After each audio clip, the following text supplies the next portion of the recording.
वेतन विसंगतियों, निजीकरण सहित अन्य मुद्दों को लेकर एलआईसी की हुई बैठक।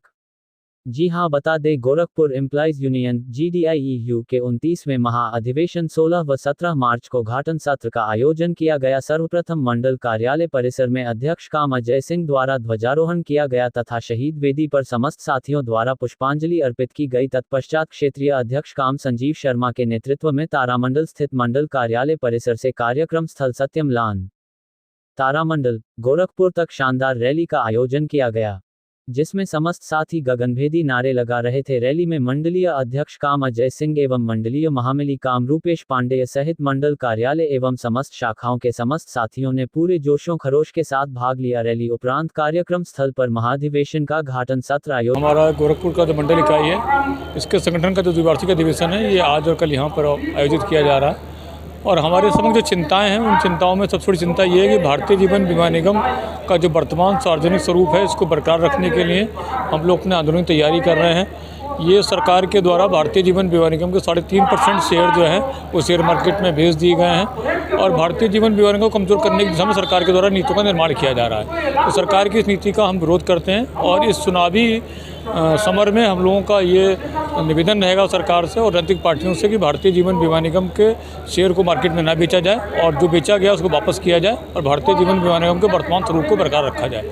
एक बात। दूसरी बात, हम ये भी कहना चाहते हैं कि भारतीय जीवन बीमा निगम में काफ़ी लंबे समय से 2020 के बाद से कोई भर्ती नहीं हुई है और लगातार कर्मचारियों की संख्या में कमी आ रही है। कुछ लोग रिटायरमेंट के बाद बाहर जा रहे हैं। ऐसी परिस्थिति में भारतीय जीवन बीमा निगम में एक भर्ती किया जाना चाहिए और इस समय देश के अंदर जो बेरोजगारी की स्थिति है, उसके मद्देनजर भी देश के लोगों को रोजगार मिलना चाहिए और एक बड़ी संख्या में लोगों को रोजगार देने का काम सरकार के द्वारा वादा किया गया, तो उसको पूरा नहीं किया जा रहा है। यह इंश्योरेंस एसोसिएशन की गोरखपुर इकाई, Gorakhpur division insurance employees union का आज जो 29वां अधिवेशन हो रहा है, वो मुख्यतः जो है LIC में जो हमारे कर्मचारी हैं, उनके जो भी वेतनमान हैं और उनकी जो सुविधाएं हैं, उसके लिए जो उनकी क्या क्या जो आने वाले समय मांगे हैं जो अभी पूरी नहीं हुई हैं,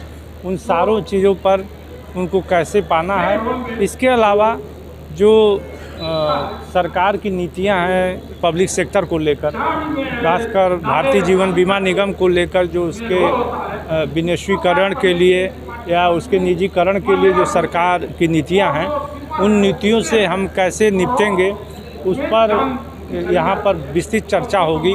और अभी हम लोग का, जैसा मीडिया के माध्यम से आप जाने होंगे कि कल मीडिया के माध्यम से हमें पता चला कि हम लोग का वेतन पुनर्निर्धारण कर दिया गया है, जो कि अब तक के LIC के इतिहास में पहली बार ऐसा हुआ है कि इस तरह की जानकारी हमें अपने प्रबंधन के द्वारा नहीं बल्कि मीडिया के माध्यम से मिली है।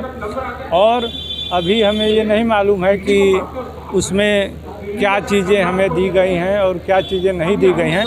अगर उसकी कुछ जानकारी हमें इस अधिवेशन के दौरान हमारे प्रबंधन या हमारे लीडरशिप के द्वारा मिलेगी, तो उसका भी हम लोग इस पर चर्चा करेंगे और उस वेतन पुनर्निर्धारण में जो कमियां होंगी उसको किस तरह से हम बेहतर कर सकेंगे, उसके लिए भी रणनीति इस अधिवेशन के माध्यम से हम बनाएंगे। इन सारी चीज़ों पर हम यहाँ पर 2 दिन में विस्तृत चर्चा की जाएगी। सर, नाम और पद? रूपेश पांडेय, महामंत्री, Gorakhpur division insurance employees union.